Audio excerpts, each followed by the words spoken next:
जय Malhar news चॅनलच्या सर्व प्रेक्षकांना सपना चौधरीचा नमस्कार।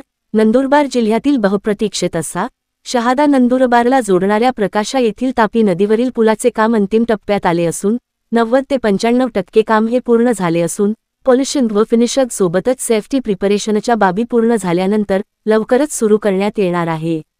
या पुलासंदर्भातील सर्व प्रकारच्या सेफ्टी ऑडिट व सिक्युरिटी ऑडिट या सर्व कायदेशीर प्रक्रिया पूर्ण करून जवळपास 2 आठवड्याच्या नंतर हा पूल प्रवासी वर्गासाठी लवकरच खुला करण्यात येणार असल्याची माहिती नंदुरबार जिल्हाधिकारी डॉक्टर मिताली सेठी यांनी दिली आहे।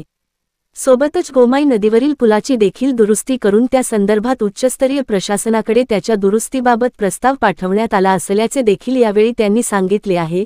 तर गोमाई नदीवरील नवीन पूल हा पावसाळ्याच्या अभावी काही काळासाठी काम प्रलंबित होते, परंतु आता त्याला पूर्ण गतीने हा पूल तयार करण्याच्या प्रक्रियेला वेग दिला असून लवकरच तोही पूर्णत्वास येईल असे सांगितले। सपना चौधरी, जय मल्हार न्यूज, नंदुरबार।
पुलाचं काम ऑलमोस्ट 95% आय वुड से झालंय। फक्त आपले फायनल पॉलिशिंग आणि थोडे जे सेफ्टी मेजर्स आहेत ते आम्ही शेवटचे एन्श्योर करत आहोत। त्याचं सिक्युरिटी ऑडिट आणि सेफ्टी ऑडिट एकदा करायला लागेल, त्यानंतरच त्याला फॉर्मली सुरू करता येईल।